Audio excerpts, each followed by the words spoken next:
Pour soutenir la chaîne Angry Wife, vous pouvez faire un don sur Tipeee ou regarder une publicité sur Utip. Merci et bonne vidéo. Si vous découvrez ma chaîne avec cette vidéo, sachez que son titre fait référence à un certain nombre de commentaires que j'ai reçus sur une de mes vidéos qui abordait la représentation des personnages féminins avec des rondeurs dans la Japanimation. Donc si vous voulez le contexte, je vous conseille de la voir avant. Il y a eu beaucoup de réactions sur cette vidéo et vu que je vais en faire une suite, c'est le bon moment pour revenir dessus. Les réactions les plus primaires que j'ai eues, c'est les gens qui se contentent de répondre au titre de la vidéo en disant bah si ça existe, par exemple elle. Si je comprends bien, ça veut dire qu'il y a des gens qui voient la miniature de la vidéo, ils voient le titre de la vidéo, ils cliquent dessus, ils ne regardent pas la vidéo, ils laissent un commentaire et ils se barrent. Pour ceux qui ne l'ont pas vu, je dis justement dans cette vidéo qu'il y a des filles grosses dans les animés et j'analyse la façon dont elles sont représentées. Donc s'ils postent ça, c'est forcément qu'ils l'ont pas regardé. Et c'est pas genre 2-3 commentaires perdus dans la masse, hein. Non, ils sont toute une armée à être venus faire ce genre de commentaires. Du coup, pour votre culture personnelle, sachez qu'il y a des gens qui commentent les titres des vidéos sans les regarder.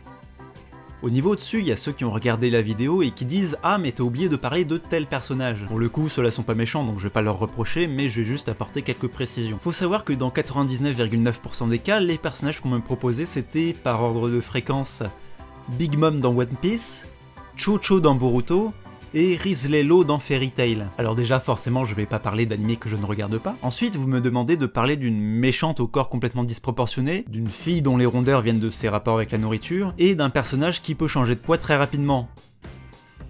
C'est genre exactement ce que j'ai fait dans ma vidéo. Dans tous les cas, cette vidéo n'était ni un top ni une liste exhaustive, j'ai essayé de parler de plusieurs cas différents et pas forcément connus dans un ordre logique. Il y a une seule personne qui a commenté en donnant un personnage qu'il aurait été intéressant de voir en effet dans la vidéo. Et que j'ai oublié.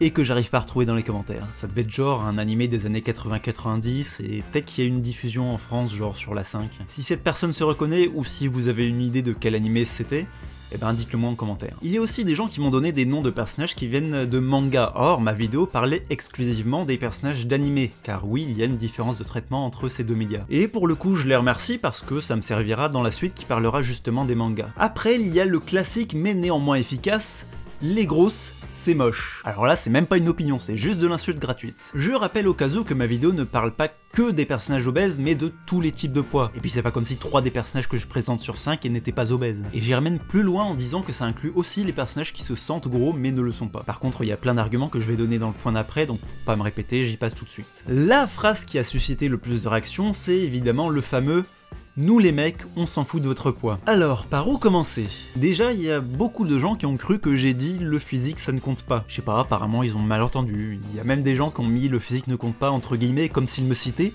alors que c'est genre pas du tout ce que j'ai dit. Évidemment que le physique ça compte et que chacun a ses préférences, ce serait totalement débile de dire le contraire. Ce que je voulais dire c'est que, en général, le poids d'une personne n'est pas un critère rédhibitoire pour choisir un partenaire. Pardon? Tu me dis que si c'est rédhibitoire? D'accord, bah dans ce cas tu vas me dire à partir de quel poids on considère quelqu'un comme gros. Ah oui, tu sais, dans la vie, il n'y a pas que des gens gros et des gens minces, il y en a entre les deux aussi. Donc selon ta façon de penser, il faudrait fixer une limite à partir de laquelle on est considéré comme gros et donc automatiquement moche. Et le souci, c'est que cette limite, elle sera jamais la même selon les gens. Même entre personnes intolérantes, je suis sûr que vous serez jamais d'accord à 100% en tous les cas pour savoir si telle personne est grosse ou pas. L'une des raisons pour laquelle j'ai prononcé cette phrase, c'est que j'ai simplement regardé autour de moi. Et ça peut te paraître dingue, mais il se trouve que je vois plein de gens avec des physiques différents qui sont en couple. Je pense même que c'est la majorité des couples. Après, si toi t'as des critères bien précis concernant le physique de ton partenaire, il y a pas de souci, tu fais ce que tu veux. Enfin, j'espère que t'es exigeant aussi avec ton propre physique, sinon ta logique se barre un peu en morceaux. Ah, et si jamais tu tombes sur quelqu'un de parfait selon tes goûts, sauf au niveau du poids où cette personne est tout juste au-dessus de ton seuil de tolérance, tu dis non direct. Il y a aussi des gens qui m'ont dit que si certains font attention à leur poids, c'est pas forcément pour séduire. Oui, évidemment, ma phrase ne dit pas le contraire. On peut vouloir perdre du poids pour soi-même, pour sa santé ou que sais-je. Je donnais juste un point de vue de mec qui a souvent entendu des filles se plaindre de leur poids même quand elles sont toutes minces. Dans ma vidéo, j'ai aussi précisé qu'on pouvait être comme on veut à partir du moment où notre santé n'était pas menacée. Ce à quoi certaines personnes ont répondu « Être gros, c'est être en mauvaise santé ». Ces gens-là ont donc oublié que je ne parlais pas que des personnes obèses. On peut avoir quelques formes et être en bonne santé. D'ailleurs, le saviez-tu, être trop maigre est aussi dangereux pour la santé. Et oui, ça marche dans les deux sens. Pour d'autres personnes, selon leurs commentaires, les gros sont juste des feignants qui feraient mieux de mieux manger et faire du sport. Alors, le saviez-tu? L'obésité et le surpoids ont des causes diverses autres que la nourriture et l'activité physique, comme l'environnement, la génétique, les origines ethniques, Le sexe, les perturbateurs endocriniens, les maladies, chaque personne a un métabolisme différent, ce qui fait que même avec un régime alimentaire et une activité physique identique, il y aura toujours des différences de poids. Et pour certaines personnes, c'est très difficile de perdre du poids et super facile d'en gagner, donc l'effort à fournir n'est pas du tout le même. Le genre de message que tu essayes de transmettre, ça s'appelle de la culpabilisation, et je ne pense pas que ça soit le meilleur moyen d'aider les personnes qui souffrent à cause de leur poids. Je pense au contraire que c'est ce genre de remarques qui crée des complexes et décourage les gens à mieux s'occuper de leur corps, et qu'il existe d'autres méthodes pour aborder le sujet. Comme autre type de réaction, il y a également les faux défenseurs de la liberté d'expression, qui détournent cette liberté pour justifier leur intolérance.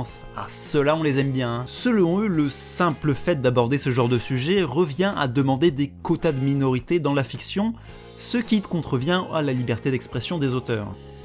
Sauf que non les gars, vous avez tout faux. On ne veut pas forcément qu'il y ait plus de personnages physiques différents, on veut juste qu'ils soient mieux traités lorsque l'auteur fait le choix d'en inclure. Et puis c'est pas comme si je le précisais dans ma vidéo. Enfin bon, on n'est plus à ça près quoi. Ensuite, j'ai eu un commentaire assez original qui disait que l'obésité était illégale au Japon. Au début j'ai rigolé, après la personne m'a montré des articles et j'ai moins rigolé.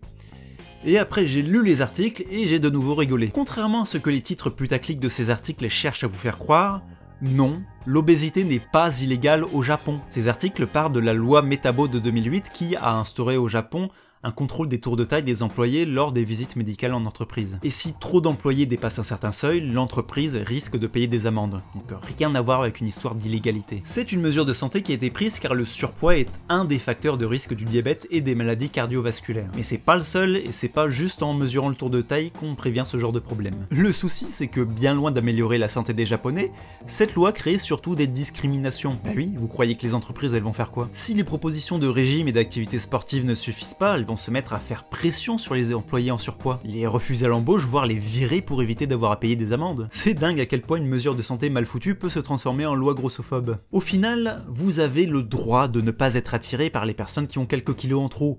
Personne ne vous demande le contraire, on vous demande juste de respecter ces personnes, de pas juste dire vous êtes moche, si vous faisiez du sport et que vous mangez mieux, vous ne seriez pas comme ça. Il ne faut pas être dans la culpabilisation, mais dans la compréhension. Juste respecter les gens, ce n'est pas faire l'apologie de l'obésité. Comme je sens qu'on est bien parti pour se faire plein d'amis avec cette vidéo, finissons en beauté avec un petit point racisme. Pour illustrer la culture de la maigreur au Japon, j'ai voulu utiliser une image d'un groupe d'idols. Pas de bol, il se trouve que les idols en question étaient coréennes. Pour ma défense, j'avais tapé Japanese Idols dans Google Images. Vous pouvez vérifier si vous voulez, si vous avez les mêmes résultats que moi, il s'agit de l'image tout en haut à droite, qui est hébergée par le site Japan Ichiban, donc j'ai supposé qu'elles étaient japonaises. Comme je recevais pas mal de commentaires sur cette erreur, j'ai épinglé un commentaire en disant que oui, j'avais compris qu'on n'avait plus besoin de me le rappeler, en précisant que je pouvais pas deviner leur nationalité vu que je ne connais pas ce groupe. Ce à quoi certaines personnes ont répondu que c'était une remarque raciste. Apparemment pour ces personnes, ma phrase revenait à dire « on peut pas les reconnaître car les asiatiques se ressemblent tous ».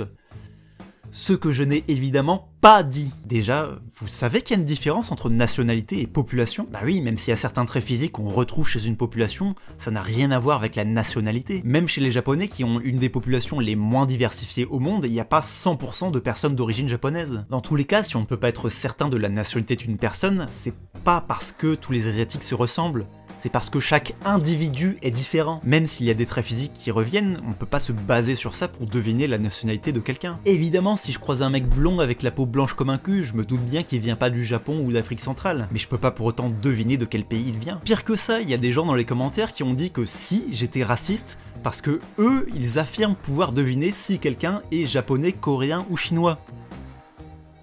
Vous êtes sérieux les gens? Déjà faut voir le niveau de prétention pour pouvoir affirmer ça. Ensuite, je ne doute pas de vos capacités de reconnaissance faciale, non? Je doute plutôt des critères physiques que vous utilisez. Encore une fois, même s'il y a des critères physiques qui reviennent, vous pouvez pas dire « je suis sûr que telle personne est japonaise et je suis sûr que telle personne est coréenne ». Tenez, on va faire une petite expérience. Devinez de quelle nationalité est cette personne. Un indice, c'est un joueur d'e-sport de League of Legends. Perdu! Il est français! Vous savez ce que c'est le racisme? Classer les populations selon des critères arbitraires et biaisés, tout ça?